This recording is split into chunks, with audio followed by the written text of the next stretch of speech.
My mother married early in life and at 18 gave birth to an 8-pound boy she named Brooke. Me. I say she named me because my father disappeared as soon as he found out that Carol, my mother, was pregnant. Fortunately, he came from a very wealthy family, and my mother was able to obtain a very substantial financial settlement from the ensuing divorce.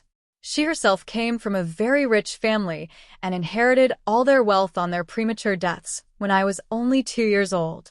These setbacks in my mother's life made her very determined to give me the best possible upbringing with all the love and affection possible. My mother is very attractive, a slim figure, firm breasts, a narrow waist, long slender legs, and standing 5 feet 8 inches tall. Her raven hair is the crowning glory. She always turns heads wherever she goes, with her good looks and the fact that she is always perfectly groomed and dressed in the very latest fashion. She exudes femininity and enjoys a personality that matches her good looks. Many men have vied for her affection, and whilst she enjoys a large company of friends, since her divorce, she has always turned down the many invites for a relationship, explaining that she is dedicated to bringing up her offspring. Brooke. Our life together. We live in a lovely country house in Oxfordshire, and I have always been educated at the best private schools. Mother and I enjoy a very close, loving relationship. She has always been totally open with me and shares everything with me. Mother has never worried if I walk into her bedroom when she has no clothes on, and similarly she will often come and ask me something when I am having a bath. I absolutely worship my mother and cannot do enough to please her. I will assist in any way I can to make her life more enjoyable. She in turn involves me with everything she does. For this reason, I suppose it was inevitable that I am somewhat effeminate. I am sometimes teased at school, but I don't mind. I know it is true, and people soon stopped teasing me when they found I was not hurt or offended. In contrast to Mother, I have really blonde hair and a very fair complexion. I have always been slim and have similar features to my mother. She is always teasing me, saying I would make a very pretty girl. I play up to her teasing by reacting with female gestures and walking in an effeminate way while saying, "Do you really think so?" We often laugh together at this game. Mother's influence. By the time I was 14, Mother always took me with her when shopping and always valued my opinion when she was selecting clothes or buying a new lipstick or nail varnish. She would always consult me before changing her hairstyle. She tells me that I have very good taste, and this coming from her is praise indeed. For my part, because she really does appreciate my opinion, I make an effort to be up to date with fashion trends and styles by reading the various women's magazines that are always around the house.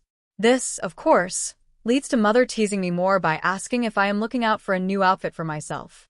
I am always up and dressed before Mother, and most days take her a cup of tea in her bedroom when I hear her come out of the shower.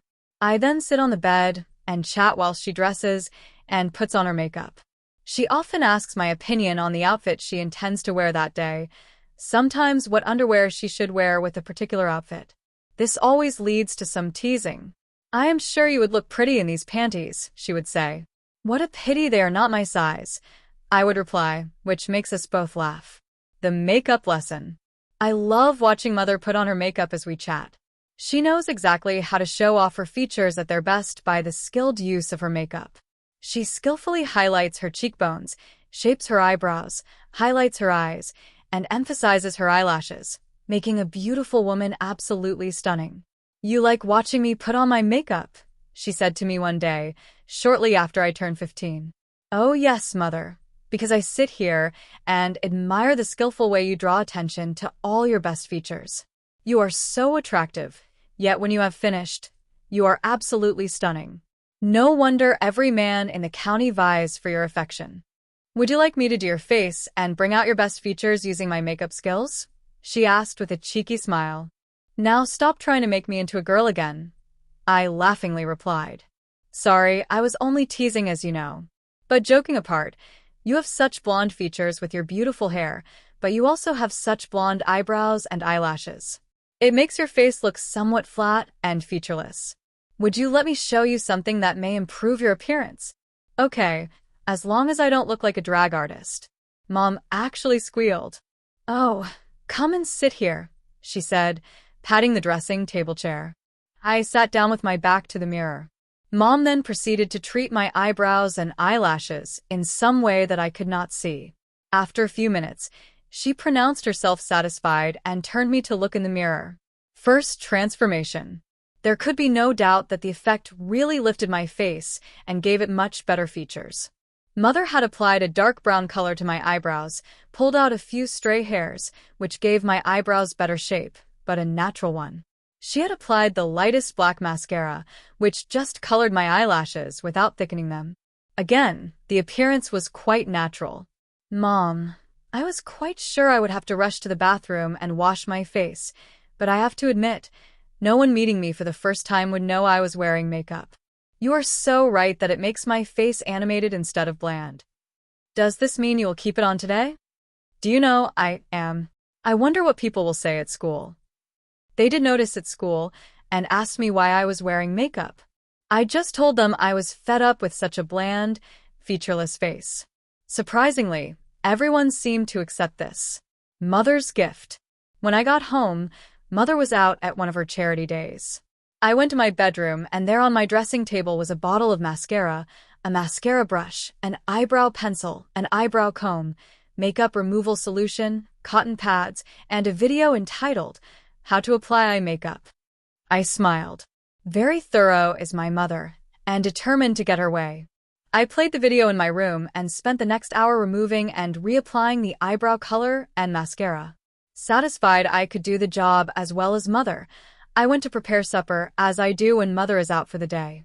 From then on, I applied makeup to my eyebrows and eyelashes every day. It soon became as much of a routine as cleaning my teeth. The nails. A few weeks later, I was in Mother's bedroom as usual in the morning, chatting away. She was painting her nails a lovely shade of burgundy. "Mother, you have the most beautiful hands, and the way you manicure your nails and the color makes them so pretty. You have hands similar to mine. Come over, and I will treat your nails to look like mine," she suggested. I was happy to accept the offer. Mother spent time shaping my nails, buffing them up, treating the cuticles, and adding creams to smooth the skin around the nails. "I could paint them a pretty shade of pink to enhance the look, if you would like," Mother suggested. "No, Mother. I am more than happy at the improvement to the look of my hands. And knowing you, I would end up with bright red nails, not suitable for a boy." "Such a shame," Mother replied with a grin. "You see, as I've said before, you would make such a pretty girl." All joking aside, "Brooke, can I ask you a favor?" "Sure. Fire away. But the way you said that, I do not guarantee I will comply." "You have such beautiful blonde hair. It would show off so much more if you grew it long. Many guys your age have long hair. It would make me so happy." I smiled. "I like to make you happy. My hairdresser is going to miss me for a while." Mother's little squeal again. She got up and hugged me. "I love you so much," she said. The hair. One thing I learned that day, if I do something that really pleases Mother, she lets out that excited little squeal. I determined to regularly hear that little squeal. When I got home from school that day, I found a bottle of shampoo, a bottle of hair conditioner, and a new hairbrush in my bathroom.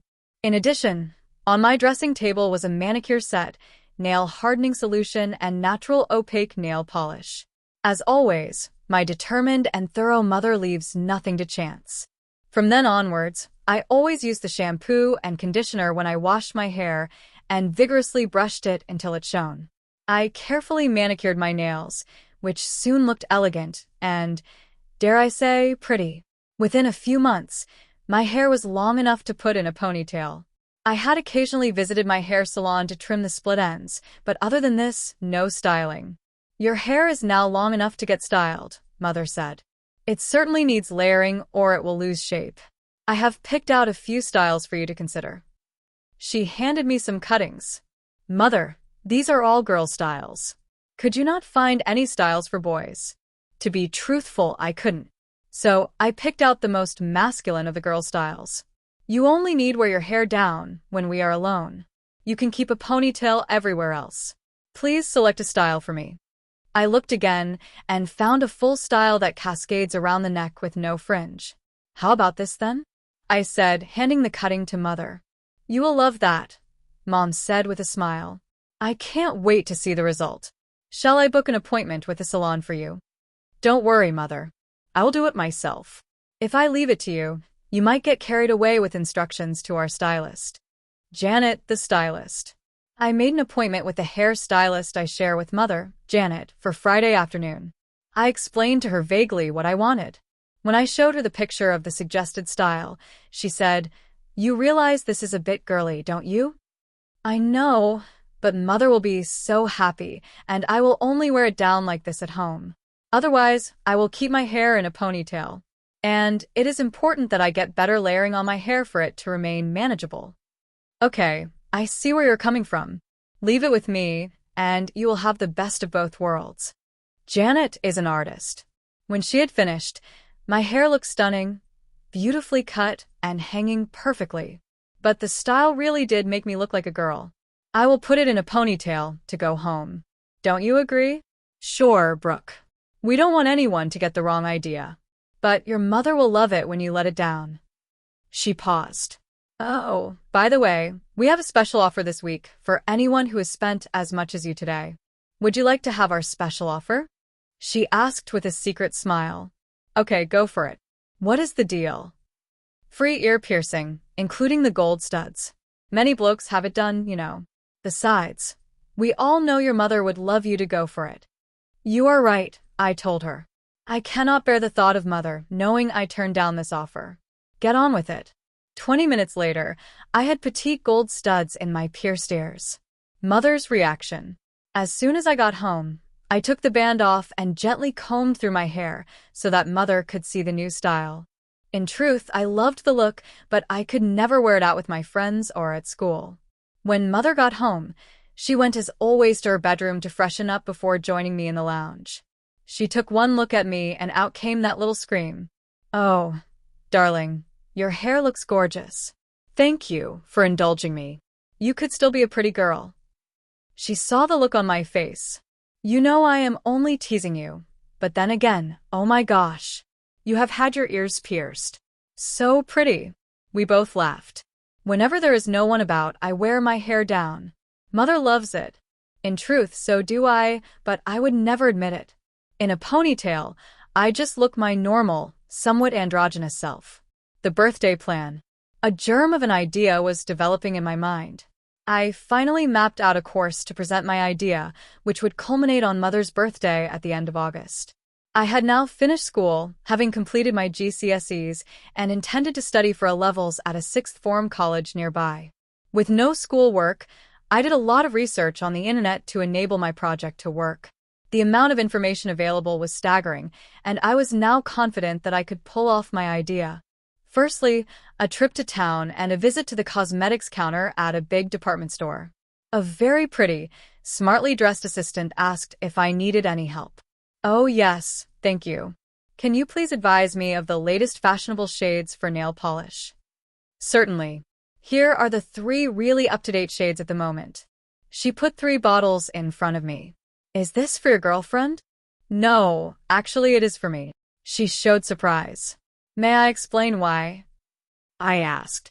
By all means, this could be interesting, she said enthusiastically. Meeting Janet. Well, I live alone with my mother who has brought me up by herself from when I was first born. She is always teasing me that I am too pretty to be a boy. I accept this, and we make a lot of fun out of it. I go along with 1 or 2 of the things she asks, hence the length of my hair, the little bit of makeup on my eyelashes and eyebrows, my well-manicured nails, and my pierced ears.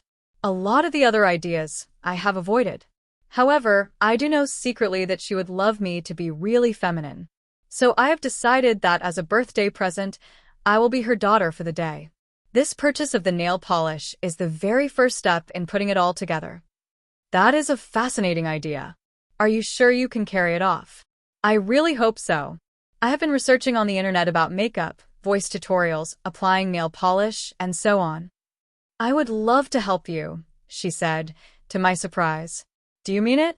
It would make all the difference. It would be great to have an expert in cosmetics and an expert in being a girl, which you are so obviously good at both. She laughed. Well, thank you, kind sir, for the compliments. But I really would love to do it. By the way, my name is Janet. Hi, I'm Brooke. When can we start? Time is a bit short as Mother's birthday is the end of August. Well, the first thing we have to do is shop for a complete outfit, as I assume you don't own any women's clothes at the moment, she said with a twinkle in her eye. Your assumption was correct. When are you available? I have Fridays off generally. How about this Friday? I can meet you here at 9 o'clock in the morning, and we can see what we can put together. You can come to my place to try it on and get your first lesson in being a girl, she said, laughing. Friday it is. I can't wait. We exchanged telephone numbers, and I left. I could not believe my luck. Expert help from a really nice girl who, I have to admit, I really fancied. I told Mother on Thursday that I was meeting a friend in town on Friday, and we would be spending the whole day together, but I would be back to arrange dinner, as I knew Mother was busy with one of her charities all day. The shopping day. On Friday, I was up early and carefully shaved my face, underarms, and legs ready for the day. I met up with Janet at 9. I was wearing a pair of tight jeans with a loose top to give me an androgynous look. She looked stunning. A denim mini skirt, black tights, 3-inch heels, a red skinny rib top, makeup just so, deep dark red nail varnish. I have put together a complete makeup kit for you here at the store. Have a look at it, and if you're happy, you can buy it. You will get it at my discount price. I paid for it without looking. After all, Janet knows more about these things than I do. Over coffee, I told her that if I let my hair down, it did look quite girly, and I had brought along a hairbrush to make it look decent. She thought it was a good idea. Having organized where we were going, we popped into the store staff room, empty at this hour, and Janet brushed through my hair and even added a little lipstick. Looking at my reflection in the mirror, I was quite convincing. The perfect outfit. We visited 4 dress shops before finding a dress we both agreed would be perfect, a linen dress in a close weave, straight, falling just on the knee, short-sleeved with a high neck, and quite plain. We added a brown leather belt. After what seemed like visiting every shoe shop around, we settled on a pair of brown leather court shoes with a 3-inch stiletto heel.